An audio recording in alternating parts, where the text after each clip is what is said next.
हम सबके मध्य मुख्य वक्ता के रूप में, मुख्य अतिथि के रूप में हम सबके इस क्षेत्र के लोकप्रिय सांसद, पूर्व में भारत सरकार में मंत्री रहे आदरणीय डॉक्टर महेश शर्मा जी, हमारे जिला गौतम बुद्ध नगर के प्रभारी माननीय सदस्य विधान परिषद और भारतीय जनता पार्टी के प्रदेश उपाध्यक्ष आदरणीय श्री सत्यपाल सिंह सैनी जी, हमारे गौतम बुद्ध नगर के यशस्वी उत्तर प्रदेश का एक शो विंडो जो कहलाता है, तकनीकी दृष्टि से उत्तर प्रदेश में है, लेकिन जिसकी किसी भी चीज की हम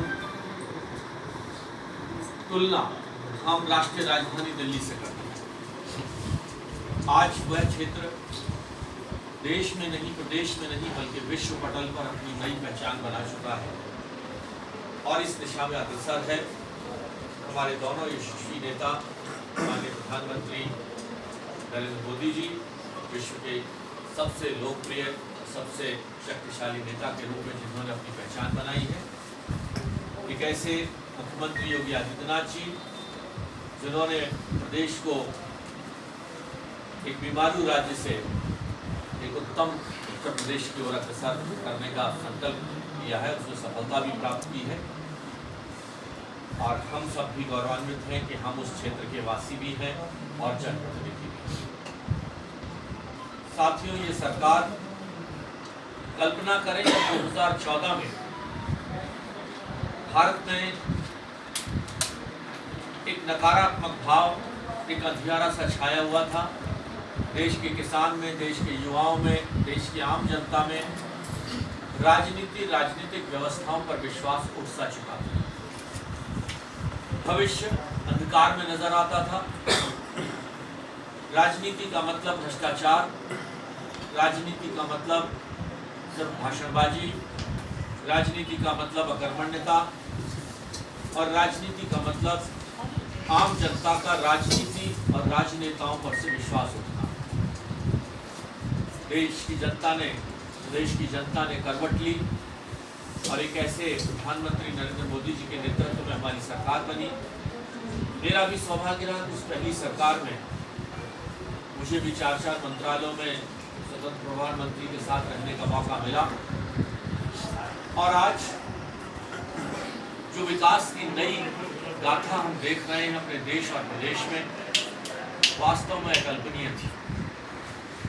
देश की 70 साल की आज़ादी में जिस गरीबी की चर्चा करते हुए हम लोग सुनते हुए वर्षों सदियां गुजर गई थी, वह गरीबी बढ़ती जा रही थी, गरीब पिसता जा रहा था।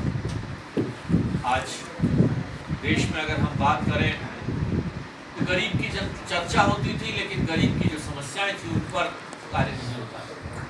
गरीब का मतलब गरीब को घर चाहिए। प्रधानमंत्री आवास योजना के तहत सभी को घर देने का जो कल्पना की गई थी वह धरातल पर आई है। प्रदेश के अंदर जितनी बड़ी संख्या में गरीबों को आवास दिए गए हैं वह कल्पनीय था। घर में एक टॉयलेट होना चाहिए, घर में एक बिजली की व्यवस्था होनी चाहिए, घर में एक गैस का चूल्हा होना चाहिए। बिजली भी मिली, टॉयलेट भी मिला, गैस का सिलेंडर भी मिला और पेशे से चिकित्सक हूँ, आम जन के इस दर्द को भी समझता हूँ कि इलाज के समय लोगों के घर बिक जाते थे, गहने गिरवी रख दिए जाते थे।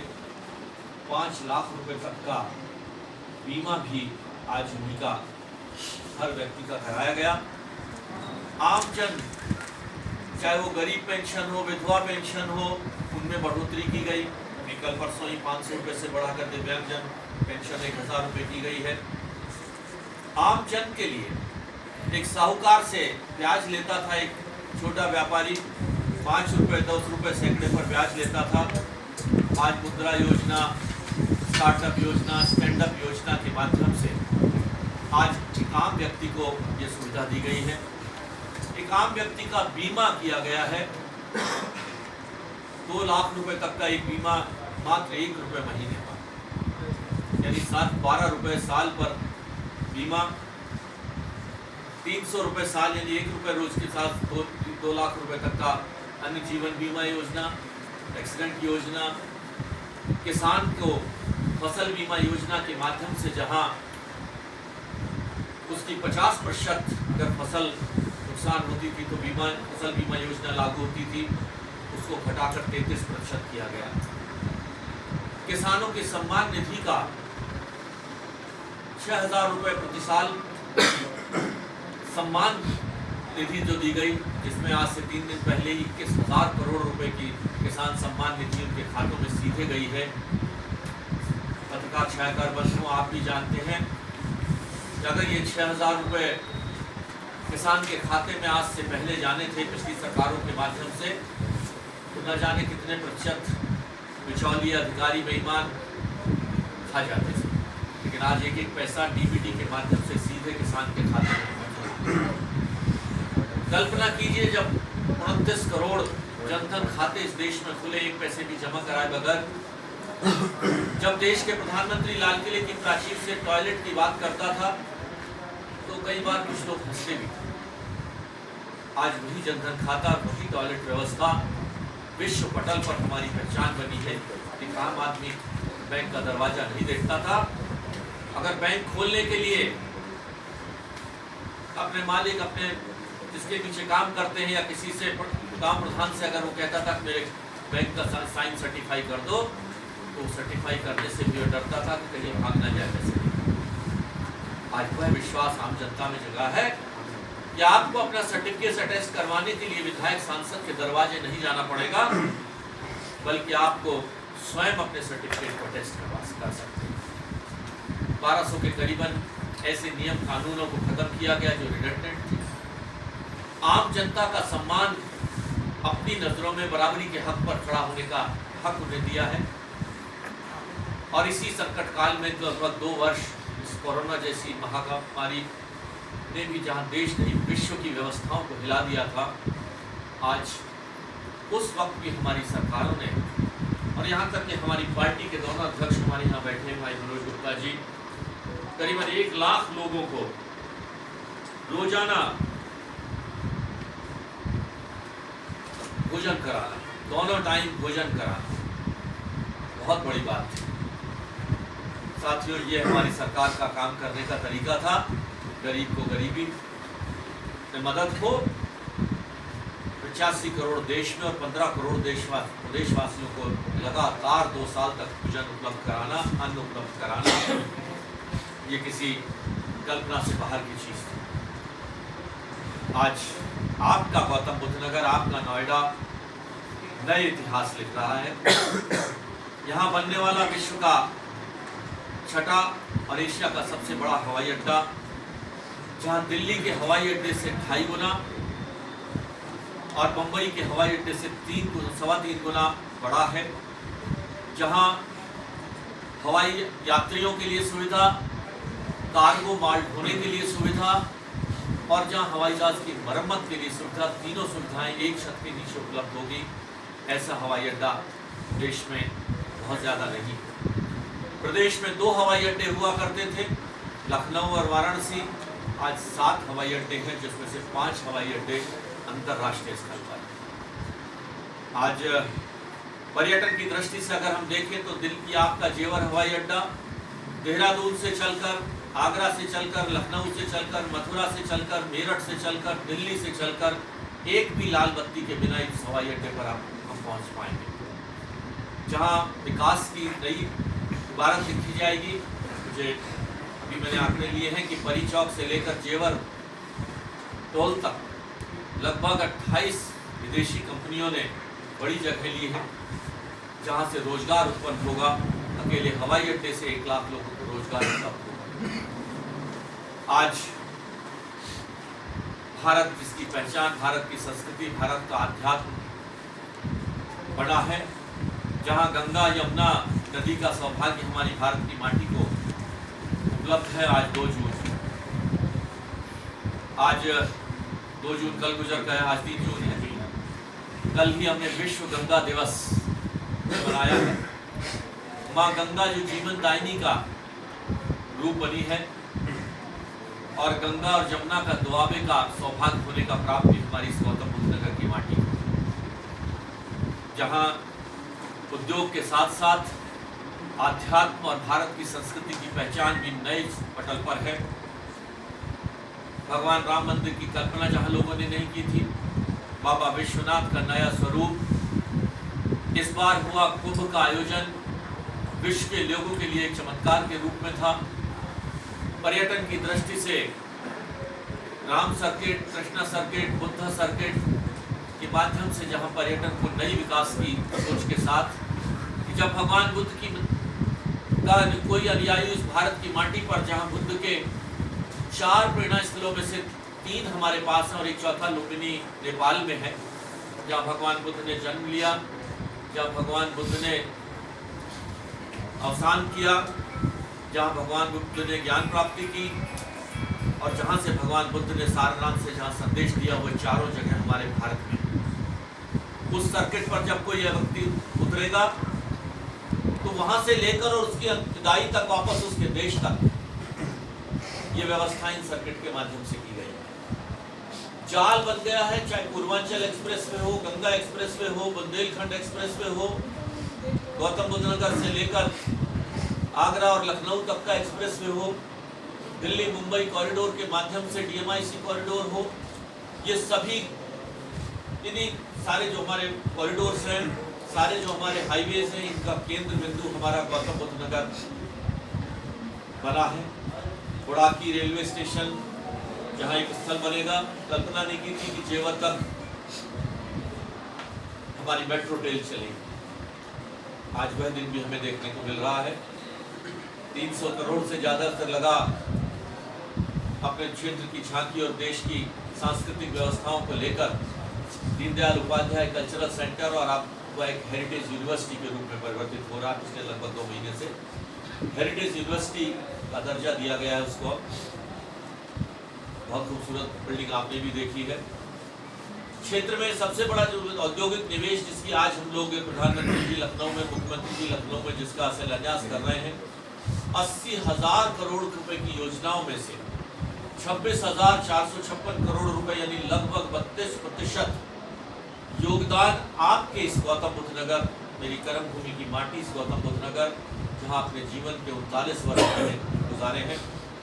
मुझे साथी के रूप में, राजनीतिक साथी के रूप में भाई तेजपाल नागर जी जैसे व्यक्तित्व मिले, हमारे और दोनों विधायक, हमारी पार्टी के संगठक के रूप में हमारे दोनों जिलाध्यक्ष भाई विजय भाटी जी, भाई मनोज गुप्ता जी और उनकी पूरी कार्यकर्ताओं की टीम मिली है।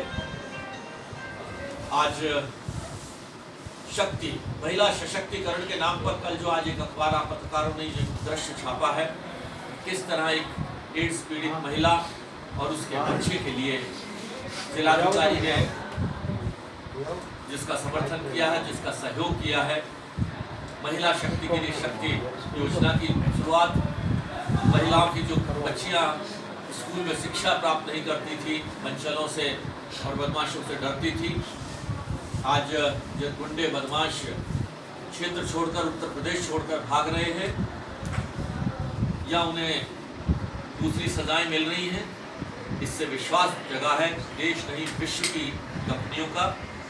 और आज बिजली जिसकी 24 घंटे की व्यवस्था की हम बात करते थे, पिछले 15 वर्षों में हमारी सरकार आने से पहले एक भी नया बिजली घर नहीं बना। मुझे खुशी है कि 12,000 करोड़ की लागत से मेरी लोकसभा क्षेत्र के खुर्जा क्षेत्र में जिस बिजली घर का शिलान्यास माननीय प्रधानमंत्री मुख्यमंत्री जी ने किया था, आज उसका लगभग 2/3 काम पूरा हो चुका है और उसकी 60% बिजली हमें मिलेगी। आज जिन व्यवस्थाओं में जो आमूल परिवर्तन हुआ है, कानून व्यवस्था से लेकर, बिजली व्यवस्था से लेकर, संपर्क मार्ग से लेकर, औद्योगिक निवेश से लेकर और स्टार्टअप, स्टैंडअप, फसल बीमा योजना, किसान बीमा योजना, ये जितनी व्यवस्थाएं भारत सरकार की आई हैं, इन सबका पूरा उपयोग हमारे क्षेत्र वासी करेंगे। मुझे पूरा विश्वास है दोनों हमारे नेताओं योगी जी और मोदी जी के नेतृत्व में देश और प्रदेश नई ऊंचाइयां छुएगा। आप पत्रकार और छायाकार बंधुओं का सकारात्मक सहयोग भी हमें और फीडबैक भी हमें समय समय पर मिलता रहता है। हम आपसे अपेक्षा करते हैं कि आप हमें मार्गदर्शन भी देते रहेंगे, फीडबैक भी देते रहेंगे और हम ये मानकर चलते हैं कि पत्रकार छायाकार बंधु, मैं अपने जीवन में कभी कहता हूँ कि जो भी व्यक्ति, जो भी नेता जनता से ज़्यादा समझदार और पत्रकार से ज़्यादा जानकार अपने आप को समझता है, वो मूर्ख है और हम मूर्ख नहीं हैं, क्योंकि आप ऐसे व्यक्तित्व हैं जहाँ कहीं दिन में छुट्टियों में भी आप बैठे होते हैं, शाम को किसी मंत्री प्रधानमंत्री के साथ भोजन भी आपका होता है। तो इतना वेरिड एक्सपीरियंस पत्रकार छायाकार पत्रों को ही होता है। मैं आपकी उपस्थिति को नमन करता हूँ, प्रणाम करता हूँ और आपके सकारात्मक सहयोग की अपेक्षा करते हुए आप सभी का धन्यवाद। कोरोना काल ने देश नहीं विश्व की अर्थव्यवस्था को हिला दिया। आज भारत की अर्थव्यवस्था काफ़ी कुछ, अब भी हमारा जीडीपी 8.75% पर है। महंगाई का होलसेल प्राइस इंडेक्स और कंज्यूमर प्राइस इंडेक्स की अगर कल्पना अगर हम पिछले समय से करें और इस कोरोना काल के बाद करें, तो आज हम उस स्थिति की कल्पना करें जब दाल और प्याज के भाव कहीं छू जाते थे। आज देश ने एक ऐसी व्यवस्था करी है और सतत कंटिन्यूस मॉनिटरिंग व्यवस्था कि अगर आज प्याज का भाव बढ़ रहा है तो देश की सरकार अपने स्टॉक में, हमारे देश के पास इतना स्टॉक है, उस स्टॉक से जारी कर देती है और उस रेट्स को कहीं ना कहीं कंट्रोल कर देती है। बहुत तेजी से हमारे भाव दाम नहीं बढ़े हैं, कुछ कीमतें ज़रूर बढ़ी हैं। पेट्रोल और डीजल की जो बात करते हैं वो आप भी जानते हैं। आज पेट्रोल डीजल के भाव किसी सरकार के हाथ में ना होकर अंतर्राष्ट्रीय व्यवस्थाओं के तहत होते हैं, लेकिन फिर भी ये काफ़ी अच्छा है। राहुल गांधी का 3-4 दिन पहले स्टेटमेंट आया है कि कश्मीर में सुरक्षाकर्मी मारे जा रहे हैं, जनता मारी जा रही है, हालात बने हुए और बीजेपी जो है 8 साल पूरा होने का जश्न। श्रद्धेय राहुल गांधी जी, ये आपकी दी हुई विरासत है, ये आपकी दी हुई देश को सौगात है, जिसका दंश आज 130 करोड़ देशवासी झेल रहे हैं। आपके पूज्य प्रियजनों ने जो देश को ये दर्द और दर्द दिया था, आज उसी दर्द को ये भारत झेल रहा है। प्रधानमंत्री जी ने अपने अंतर्राष्ट्रीय नीतियों, अंतर्राष्ट्रीय संबंधों के साथ साथ उस कश्मीर में बहुत बड़ा बदलाव किया है। धारा 370 का हटना, मैं समझता हूँ कश्मीर के विकास के लिए नई इतिहास लिखेगा, लेकिन कुछ घटनाएं हुई हैं पिछले खासतौर पर सप्ताह भर में, दर्दनाक हैं, शर्मनाक हैं और ऐसे लोगों को विश्व के लोगों ने अलग थलग कर दिया है। और मुझे पूरा विश्वास है एक मजबूत सरकार देश में है और ऐसे लोगों का पूरा निर्मूल उनको हटाया जाएगा उन व्यवस्थाओं से, उन्हें कड़ी से कड़ी सजा मिलेगी। बदले की राजनीति का आरोप विपक्ष लगा रहा है, ईडी के जरिए अन्य एजेंसियों का इस्तेमाल बीजेपी कर। देखिए, आप ईडी के जरिए किसको व्यवस्था को कहते हैं? क्या अभी तक ईडी ने किसी ऐसे व्यक्ति पर आक्षेप लगाए हैं या कार्रवाई की है जिसके पास कुछ भी गलत ना मिला हो? आप कार्रवाई ना करें तो आप अकर्मण्य कहलाएं। अगर कहीं भ्रष्टाचार हो रहा है, कहीं हवाला का व्यापार हो रहा है, उस पर कार्रवाई करना क्या गलत है? क्या उसे ईडी का दुरुपयोग कहा जाएगा? हाँ, आप में से यहाँ अगर कोई किसान का बेटा मान लीजिए बैठे हैं, देवा भाटी जी बैठे हैं, इन पर ईडी आकर कार्रवाई करे और इनके पास कुछ ना निकले तो हम उसे दोषी कह सकते हैं। ईडी ने जिस पर भी कार्रवाई की है उनकी थाली में कहीं ना कहीं छेद है। सांसद जी, नोएडा अथॉरिटी द्वारा लगातार फार्म हाउस पर बुलडोजर चलाए जा रहे हैं, लेकिन कुछ फार्म हाउस ऐसे हैं जहां पर अभी भी बुलडोजर नहीं चलाया, क्योंकि लखनऊ से सीधे कॉल आ जाती है। कौन सा प्रेशर है लखनऊ से? देखिए, हमारी सरकार में यह है कहना तो हो सकता है, लेकिन यह होना संभव है।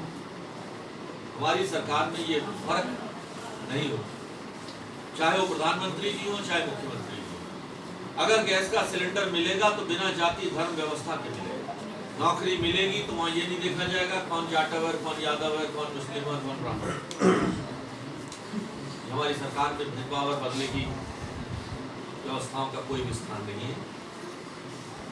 हम मान रहे हैं कुछ किसानों के साथ हो सकता कुछ गलतियां हुई हो।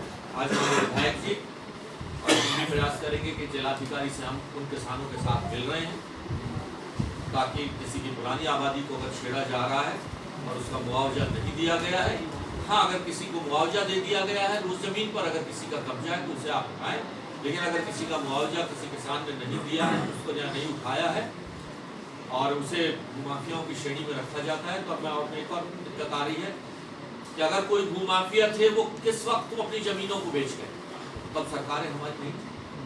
आज उसका दंश जो झेल रहे हैं वो 50 गज और 100 गज की जमीन जो माफिया जिनको बेचकर चले गए, जिन्होंने एक कमरे का मकान बेच दिया है, वो झेल। माफिया जिस समय में बढ़े वो सरकारों का समय हमारी सरकारों का नहीं है। सांसद जी, आप स्वयं डॉक्टर भी हैं। पिछले कोविड में पिछले वर्ष जो की लहर जब आई थी तब उस दौरान बड़ी संख्या में अस्पतालों में ऑक्सीजन की कमी हुई। उसके बाद से कहा गया था हम इसकी पूर्ति कर लेंगे, लेकिन हर एक साल बाद भी जितने भी सरकारी अस्पताल हैं कहीं पर भी ऑक्सीजन की पूर्ति नहीं हो पाई है जो कहीं देखिए, ऑक्सीजन की पूर्ति में चिकित्सक होने के नाते ये बात सही है कि कुछ कमी हुई थी, लेकिन उस कमी को उस वक्त भी पूरा कर दिया गया था। और आज भी सभी सरकारी अस्पतालों जो बड़े अस्पताल हैं उसमें POS ऑक्सीजन प्लांट्स लग गए हैं।